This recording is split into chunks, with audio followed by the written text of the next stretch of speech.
Good morning, Khaled. Good morning. How are you, sir? Good. I'm Sarah Posner, and this is the Posner Show. And today my guest is Khaled Diab.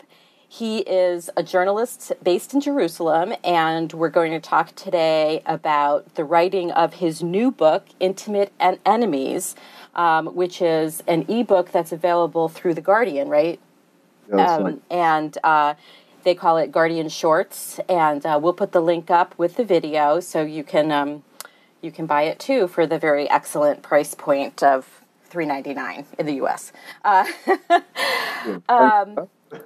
So the book is really interesting because it takes a look at the lives of Israelis and Palestinians, Palestinians both living in the occupied territories, living in the diaspora, and living in Israel proper and who are Israeli citizens.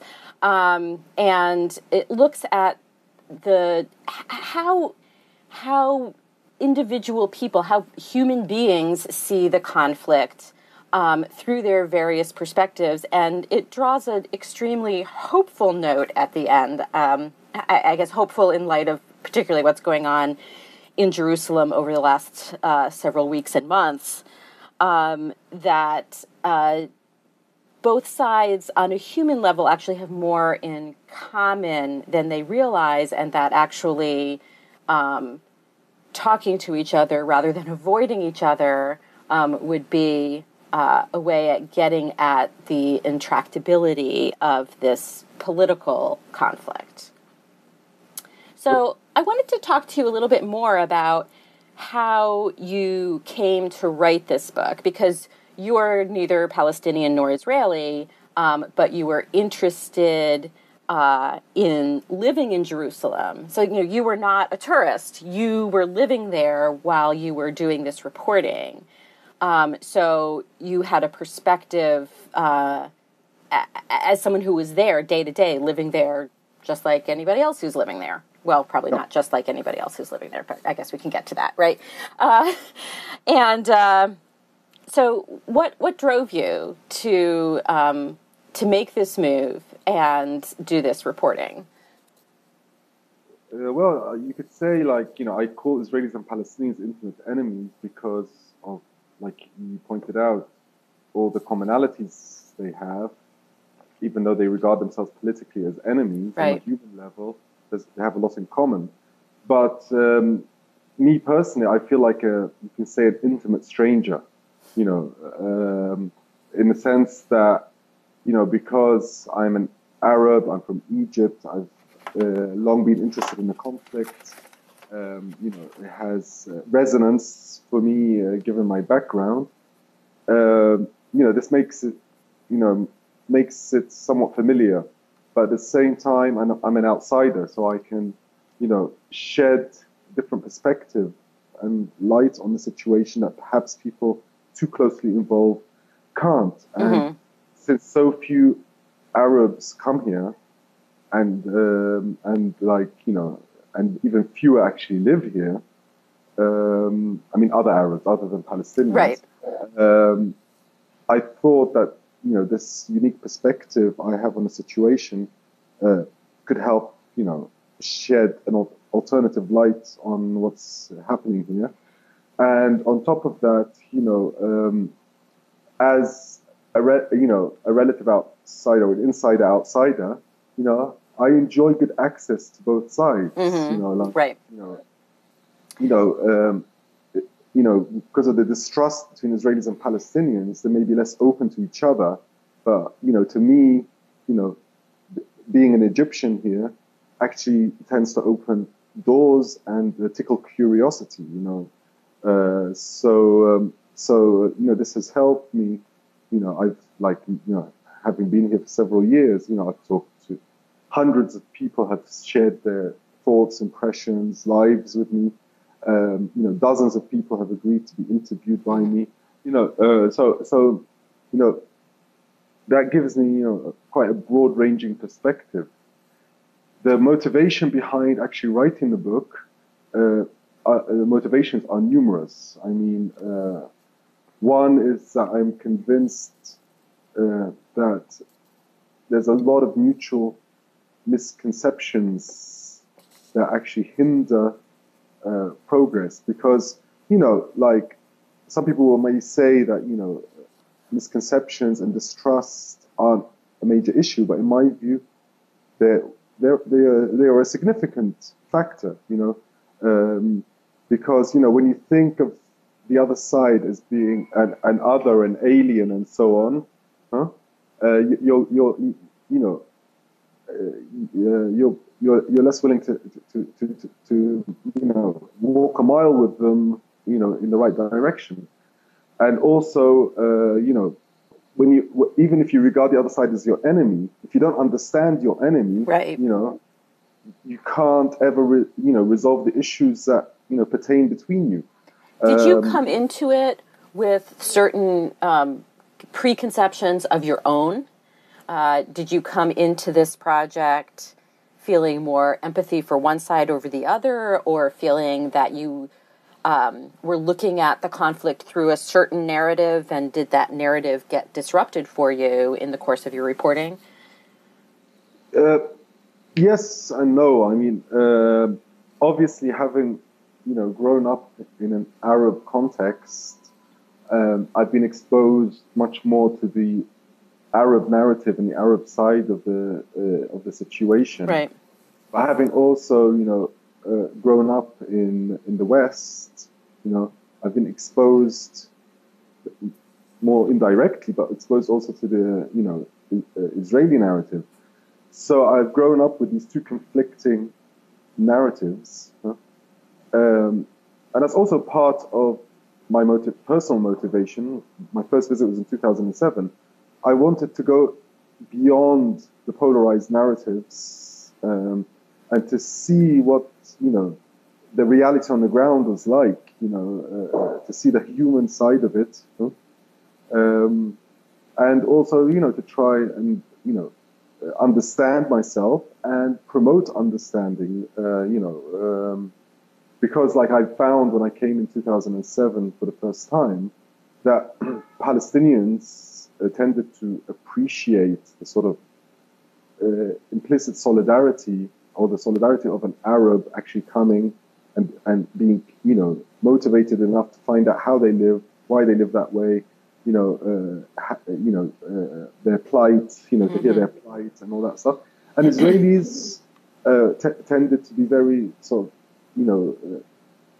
very upbeat about the fact that, there's actually an Arab who's, extending a hand to us, who wants to understand us, who wants to, So, I mean, like, during that first visit, with Israelis, for example, I got into a lot of, heated, interesting debates, and I found that, probably with the mainstream of Israeli society, I tended to disagree with more than I agreed. Right. But at the same time, I think it was appreciated on both sides, on my side and on their side, that there was actually just a dialogue, and we didn't have to agree, but the fact that we were engaging was in itself a feat, Right. So one of the themes that you discuss in the book is that both sides in the conflict, Palestinians and Israelis, both in their histories have a narrative of dispossession and exile, and obviously there are still a lot of Jews who live in the diaspora and not in Israel, and that there are a lot of Palestinians who live in exile, owing to being dispossessed of their land during the founding of Israel. Did you ever have the sense that people on either side understood the other side as having that it's not shared in the sense that the experiences are identical, but having the shared experience of dispossession and exile?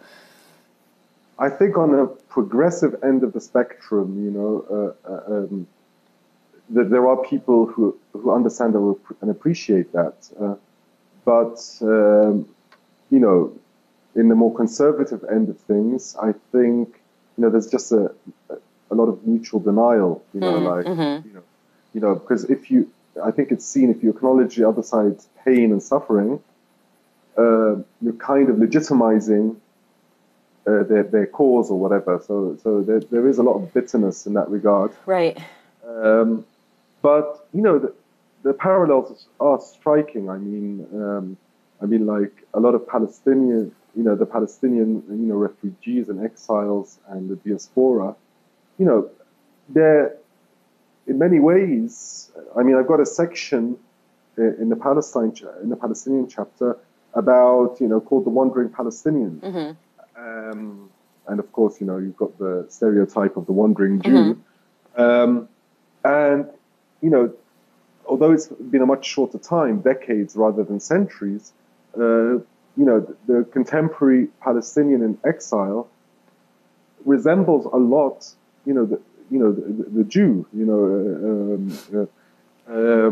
like, for example, you've got the vulnerability of their position, like, sometimes they're highly respected and highly regarded. Sometimes they're persecuted and oppressed, mm-hmm. just like Jews have been historically, Right. You've got the fact that, Palestinians are among the best educated people in the Arab world.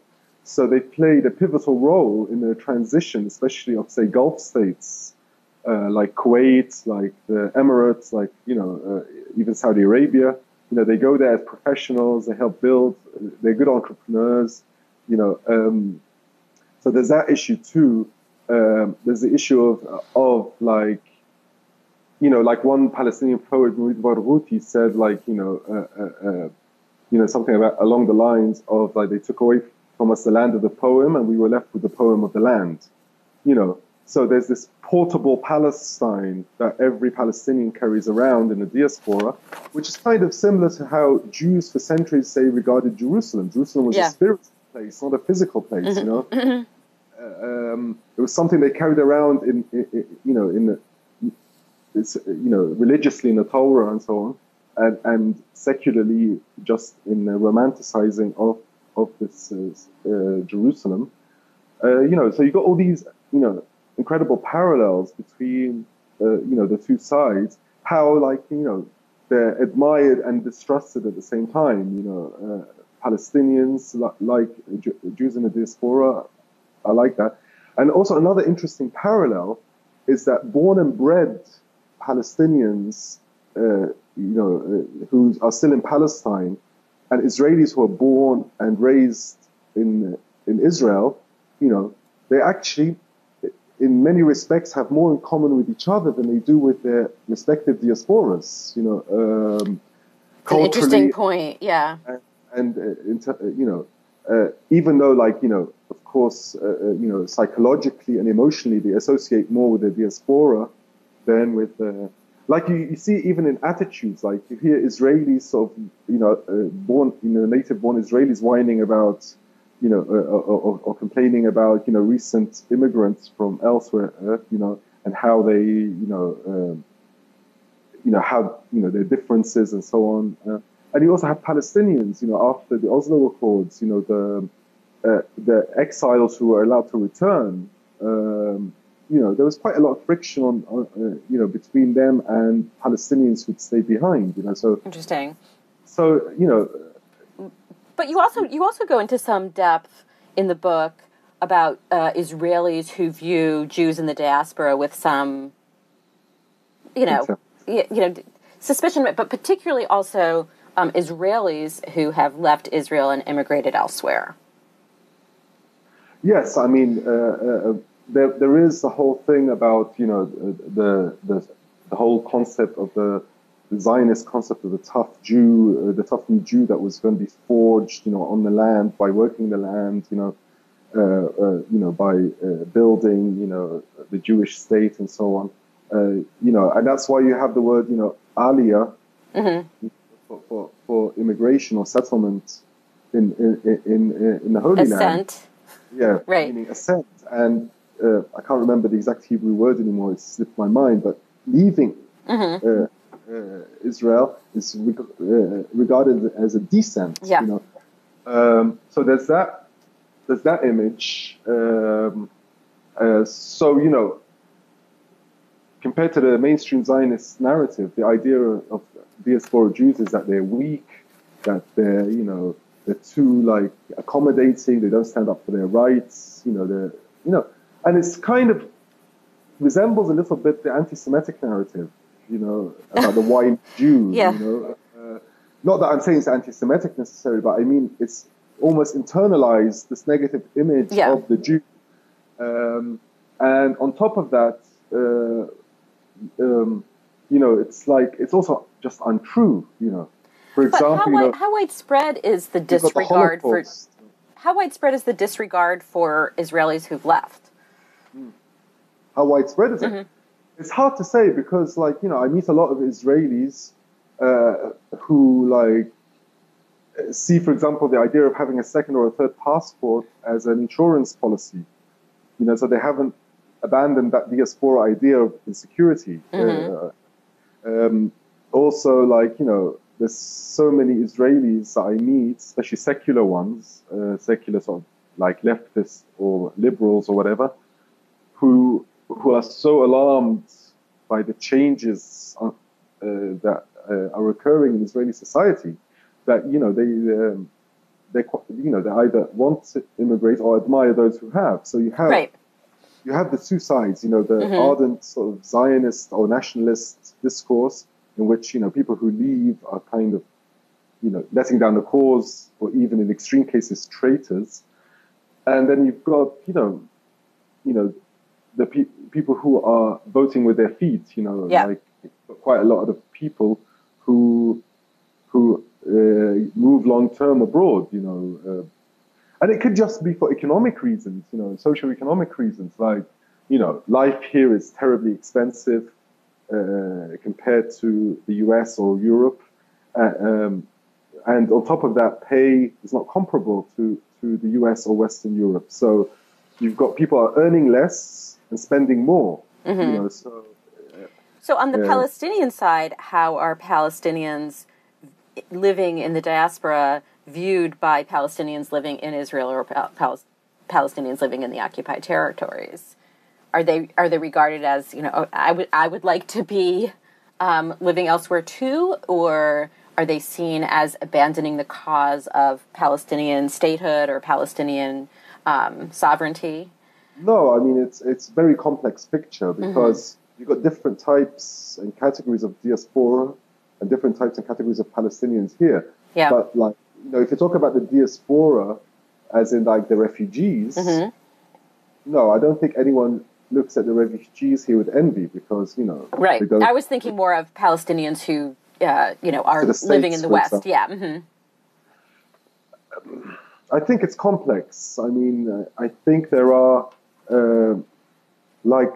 Palestinian activists will probably look with with suspicion or distrust or not, or even sometimes contempt at Palestinians who move away, especially if they're highly educated or highly skilled, and could help build Palestine. But ordinary people, you've got people who are divided. Like here in Jerusalem, for example, you've got people who have returned from abroad after living abroad because they don't want to lose their IDs. Because Israel, uses any excuse to strip Jerusalemites of their IDs as part of its Hebrewisation of the city. So, I know quite a lot of Palestinians who have returned from successful careers abroad in order to hold on to their Jerusalem IDs. But then you've got others who are frustrated here and, there aren't enough work opportunities, they're pestered by the authorities, it's almost impossible to get a building permit, for example. Jobs are, in many areas are hard to come by. If they go and work for, Israeli establishments, often they're treated well, but they also are suffering from increasing discrimination.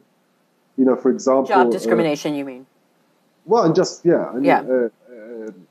Again, there is a complex picture. Some Palestinians who work for Israeli companies prefer having an Israeli employer because they pay better, and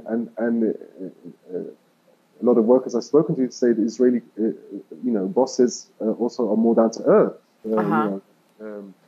But at the same time, you've got like, worrying trends, like, Egged, the bus company, has a lot of Arab drivers. But I've heard from some drivers who work for Egged, that they're terrified now to work for it because of the racist attacks that have occurred in the last few months, because of the suspicion, among certain passengers, when they hear Arabic or whatever, that, is this a terrorist or whatever? And also, that driver who's found hanging in his bus, most Palestinians don't buy the story that it was a suicide. Right. So let's talk about that now. In recent months, I would say, since, obviously a lot of the tension was building before this, but since the events of the late spring, early summer, the kidnapping of the 3 yeshiva boys, the murder of Mohammed Abu Qadir, people have described Jerusalem to me as, using terms like seething, simmering. People that I've talked to there are very worried about the level of tension is like, it's like a tinderbox. It's, ready to snap. Yeah. And, what you're talking about with the employment issues and just, and I've talked to Israeli Jews who have in the past gone to East Jerusalem, just to visit people or what have you, but are afraid to go now, and probably vice versa. So what's been your observations over the past, let's say, 6 months or so? Well, it's the underlying tensions have been apparent since I started living here. Mm-hmm. Unless things had changed direction, it just needed a spark, to set it ablaze. Mm-hmm. But then again, I also try to contextualize it. Yes, it's very tense. It's very stressful. Polarization is growing, but in terms of absolute safety, in terms of like the likelihood of being attacked or hurt or killed or whatever, Jerusalem is still safer than your average American urban area. Statistically speaking. Statistically speaking, yeah. Yes. The violence here is political generally. This, and also the numbers involved are compared to, say, the murder rate in a American metropolis is, I think, on the low side. But because of the nature of the violence, I think it instills greater fear than random crime does for people living in cities. Absolutely, yeah. Because, of course, random crime in cities, you probably know which areas to try to avoid, which hours of the day, not to go out, that kind of thing. But, there are countries at peace. What I'm trying to say is there are countries ostensibly at peace where there's more violence than there is here. Mm-hmm. Like if you look at cities like Johannesburg or your average South American city, where, you're not even allowed to go out at night in some South American cities because, of the likelihood of being kidnapped or being, mugged or being like even killed, at that kind of level of actual safety, actual safety, not perceived safety, Jerusalem is still not a hugely unsafe city. But the simmering political tensions, of course, and the distrust, make the city even more dysfunctional than it was. Israel portrays Jerusalem as a unified city, but it's unified only in ideological terms. Ideologically, in reality, right. Bitterly divided city. Right. And even among Jews, it's bitterly divided. It's. If you talk, to an older generation of a Jerusalemite Jew, you'll find, the sort of religious current that has swept through the city has alarmed them and has driven many of them away from Jerusalem. Right. Many secular Jerusalemites now, live on the coast, or in Tel Aviv or in Haifa or whatever, So it is an incredibly diverse city and amazing to sort of observe, say, anthropologically and culturally. Yeah. But it's not a sort of complementary kind of diversity. It's a problematic kind of diversity. Hopefully in the future it can retain diversity but have more harmony. That's well, you've talked about the mutual mistrust issues. So when you look at, just isolating Jerusalem as opposed to looking at the West Bank and Gaza, but just looking at Jerusalem in particular, in East Jerusalem, Palestinian citizens of Israel don't have access to the same services that Jewish Israeli citizens do. They are not provided the same services, education, police protection. And in fact, like the police presence in East Jerusalem is more like scary than protecting citizens, right? And you feel it's there to protect citizens, but Jewish citizens, right. Not Arab citizens. Right, and then you have the settlement building in Silwan and elsewhere, and then then there was the terror attack at the synagogue in West Jerusalem, and then this past week, the arson at the school for Arab and Jewish children. And the head school, yeah. Yeah, and so, it's like, those you say it's a lower rate of crime than in an American city, yet the nature of the crimes are intended to make people far more terrified. The notion that you could be brutally murdered while praying in a synagogue, or the notion that your child's school could be burned down,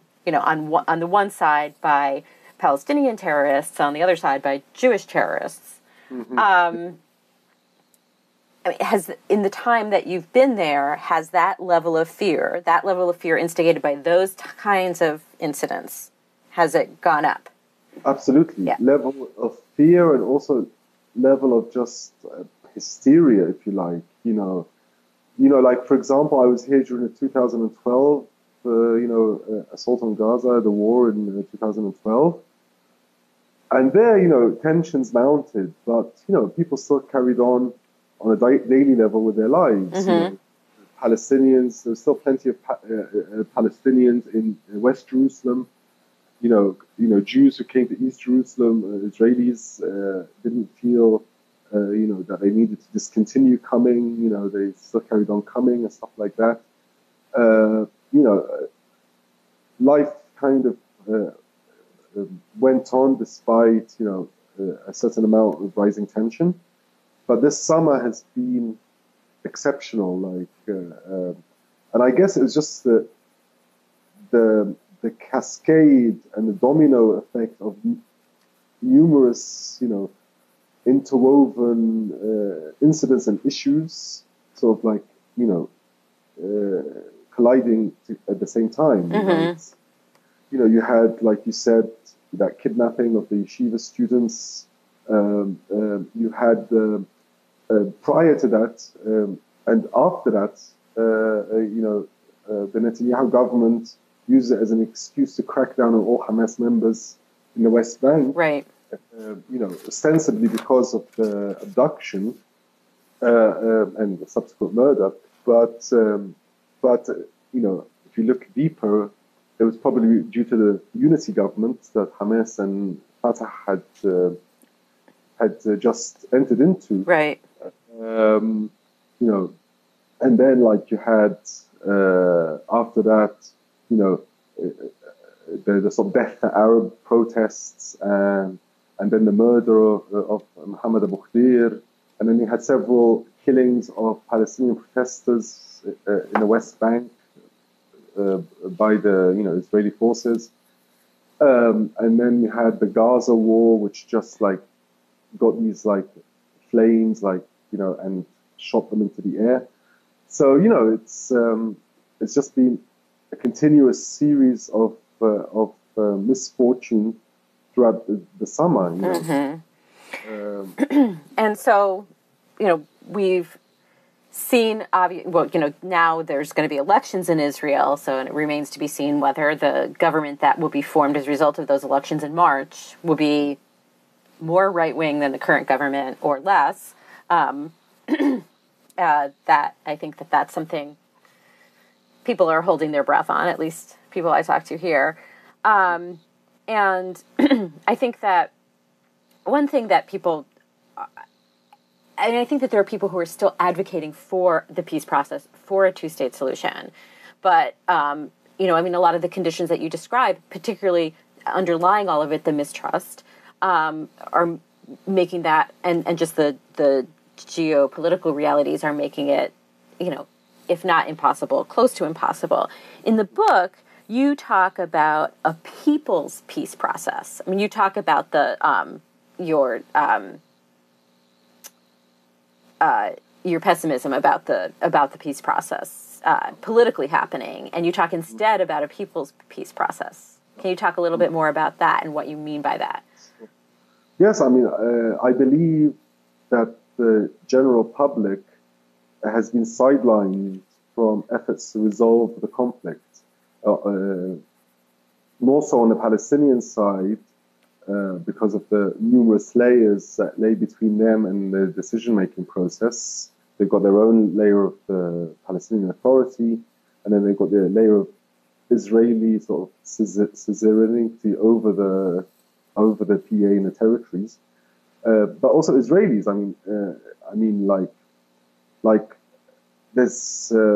There's no one has sought the involvement of the general public in the peacemaking efforts. And on the contrary, the public's often used, especially on the Israeli side, as an excuse for not, forging an agreement because, politicians are either too scared to put, they're looking at the next election. Yeah, exactly. Yeah. The radical steps required for peace to the electorate, or they're ideologically opposed to it, but they just go along with the process because there's a big brother broker in Washington, who wants them to go, requires them to go through the motions, So I believe that, the people need to take the efforts to forge a lasting peace into their own hands. But how? How? And do you think how? And do you think there's actually the will to do that? Well, I think, I don't have any romantic notions about the people. I'm not, say, a Marxist who thinks, once the proletariat have their chains thrown off, there'll be this wonderful sort of utopia. No, but I do believe that, there's a lot of sensible people who are either, a silent party in the conflict because there's no group that truly represents them, or, they've been intimidated through fear and insecurity to not be willing to take the daring steps forward. But I think before we can have a people's peace process, we need to focus on bread and butter issues, and that's what I call the non-state solution, transforming this conflict, which has hit, has not only hit a brick wall, it's sort of like, about to drive off a cliff into an abyss. Right. To halt that, that descent by focusing on bread and butter daily issues that, any decent human being can agree is important and necessary, like, civil rights, the right to mobility, the right to housing, the right to access to employment, access to education, water resources, even,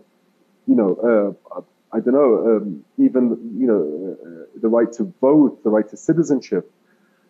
And I feel like once, these bread and butter issues also can build through that process, especially if there's a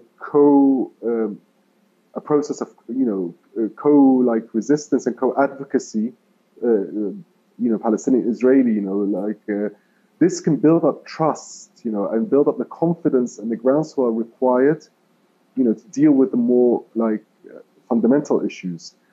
And then, once people have been emancipated and there's equality, then I think that's when you can have a people's peace process. If, for example, then you can launch an organic conversation between the two sides or the multiple sides involved in the conflict, and you can have a process where, everything is put to the people. Where every item, every issue that requires a resolution is put to a vote. But don't you think that? I mean, obviously, on both sides, there's been a failure of political leadership.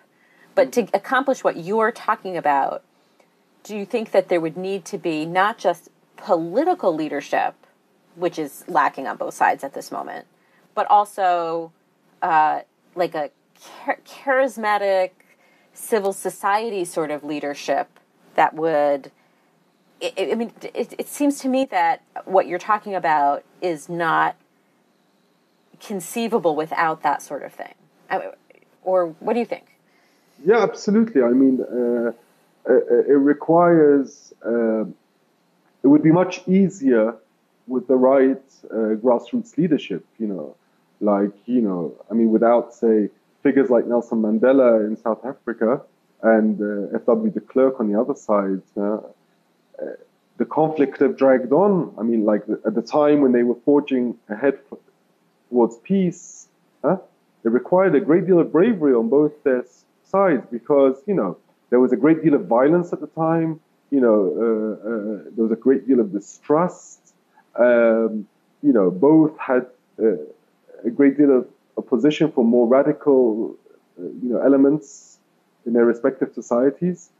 But with their sort of level-headed leadership and charisma, they managed to overcome these hurdles. Of course, the resolution they came up with was faulty, as can be seen in that, economic divisions and still remain in South African society and so on.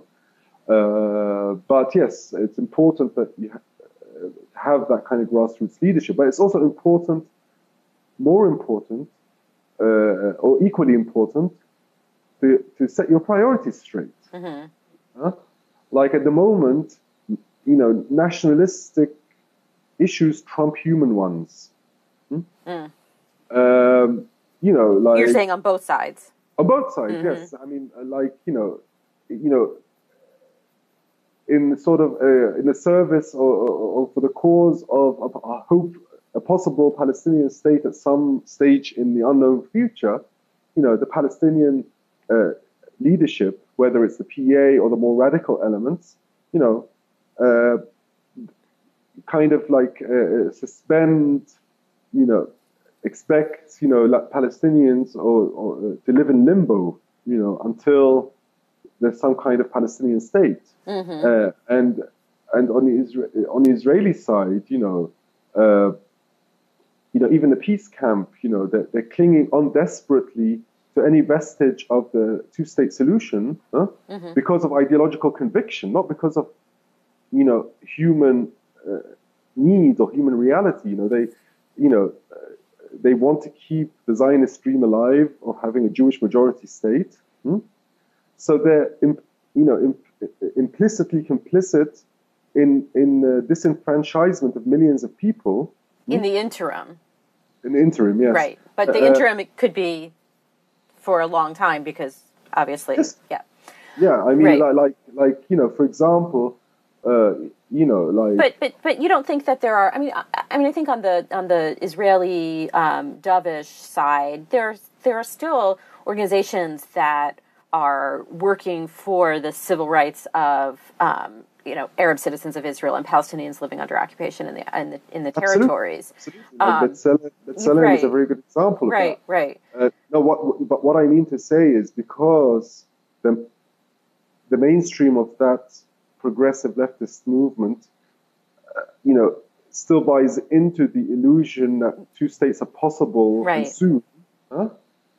They're suspending more fundamental, human rights, and personal rights, Basically like, saying that all of that will be fixed once we have this two-state solution. And then, exactly. So let me ask you this. So in the course of your reporting, did you meet anyone on either the Israeli or the Palestinian side who, when you were talking to them, you thought, wow, this person is unsung or under-recognized, or,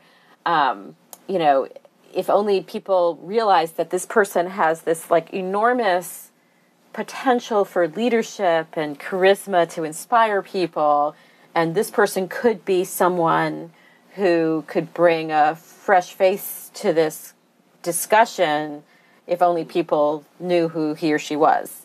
Did you meet anybody like that? I mean, I meet, there's a lot of ordinary people that I meet here who I feel are 100 times more sensible than the leadership. Uh-huh.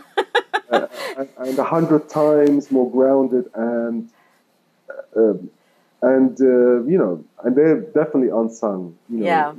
Just hundreds of ordinary people I've encountered who have, a much more hopeful and inclusive vision, than the leadership, and have a vision, whereas, the leadership doesn't really tend to have a vision, or not a hopeful one, at least. But yes, but I feel like, for example, the babysitter who we use, she's a lovely woman in her 50s, and, she's so, wonderfully sort of, she's very, traditional, not very highly educated, but she's human,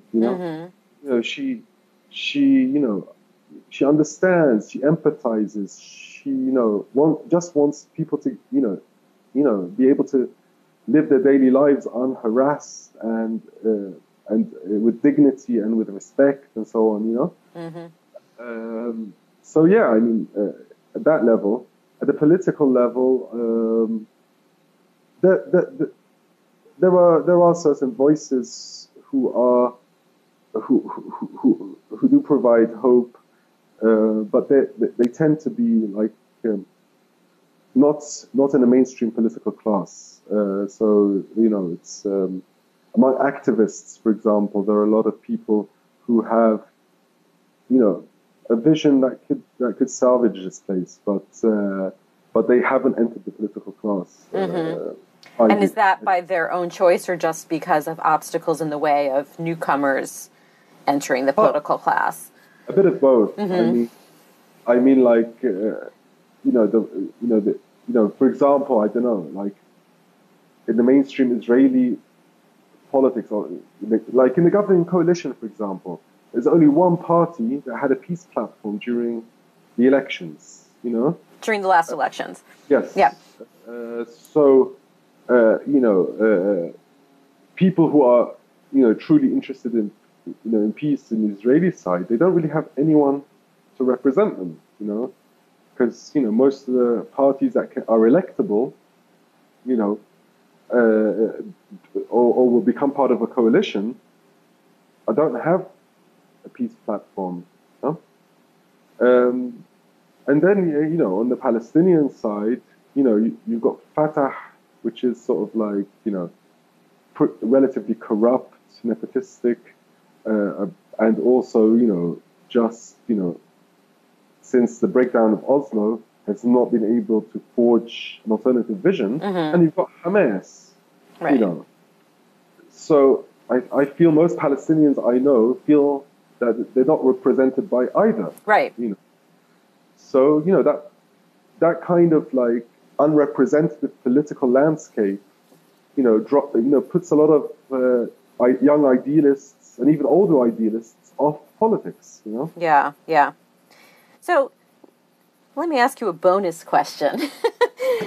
So, was there anybody in the course of your reporting where, as you were talking to them, you were just thinking, wow, this person has completely blown up what I expected them to be like? So, you went into the interview thinking, well, this person is a fill in the blank, Yeah. And I expected him or her to be a certain way, but then once we started talking, my preconception was completely thrown aside. Yeah, I've met a number of people like that. One memorable example. I mean, I did get some introduction to what to expect because I was introduced to him by a Jewish American Israeli filmmaker who's making a documentary about him. Is the late Rabbi Froman. He's a really a walking set of idiosyncrasies. Of course, before coming here, I had a relatively simplistic view of settlers. The dominant image of settlers is the ideological settlers. But you've got economic settlers. You've got a lot of those. But Rabbi Froman, is an ideological settler who helped set up the Gush Etzion block or whatever it's called. And he basically helped entrench the settle movement in the West Bank, and give it a religious gloss. But at the same time, he had this eccentric belief in he was almost anti-nationalist. It's like he doesn't care personally. That's what he told me. He doesn't care about who the land belongs to, because in his view, the land belongs to no one. Everyone belongs to the land. The land is for God in his view. So for him, this land is holy for him and his faith, and he wants to live on it. And he doesn't really care what the structure is that controls him. So he, for example, is part of a settler movement that tries to build bridges between settlers and Palestinians, but also he has, he had eccentric views or non-mainstream views in the settler movement, that he supported the creation of a Palestinian state, which is unusual among an ideological settler. Mm-hmm. And on top of that, he was willing to become a citizen of that state in order to be able to continue to live, in this holy land. So to him, it was just the idea of he wanted to be living on this land because of it's being sacred to him. Exactly. But whether it was a Palestinian state or a Jewish state was irrelevant to him? It was irrelevant, and he was willing to become a Palestinian citizen. And on top of that, he believed that was actually a good thing. If there was a two-state solution, that the Palestinian state should have a Jewish minority, and the Israeli state should continue to have an Arab minority. And so was he... And in his view, no? Was he alone in this? I mean, did he have I think followers in this view? I think among this, the ideological settler movement, he was seen either as a batty eccentric or a dangerous idealist. I don't think he was. I don't think he had many takers in his vision. I'm on ideological settlers. So, for example, the settlers in Hebron, I went to meet them, and their sort of de facto mayor told me, in no uncertain terms, that he'd moved here from America. He did Aliyah, and he told me that in no uncertain terms that he didn't come here when I put this idea to him. He didn't come here to be ruled by Arabs. He came here, to be part of the Jewish nation state. So, which is the more typical, position. Yeah. But that's what I mean. That's one encounter I had where I went, wow, that's right. like what I would expect from someone like this. Yeah. And on top of that, he believed that religion, he likened it to nuclear power, nuclear energy. He said it could be used for destructive purposes, but it could also be used for good. So he believed that religion at the moment is part of the problem, but it could also be part of the solution. Right. So on the, did you meet any Palestinians who were Mythbusters for you? Yes, I mean, but then again, of course, because I'm more familiar with Palestinian society and I'm more familiar with, Palestinians, um, it's less alien and less exotic. So of course, the sort of big bang wow moments are fewer. Huh? Yeah. But like, the Palestinian citizens of Israel, a lot of them have really sort of like, because they were a black box for me. So a lot of the ones I've met have really sort of been, it's been a highly enlightening experience meeting them.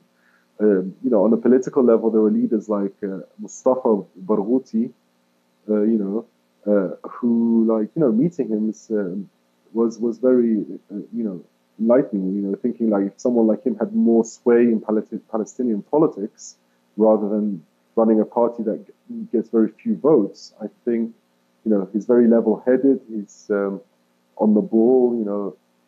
He's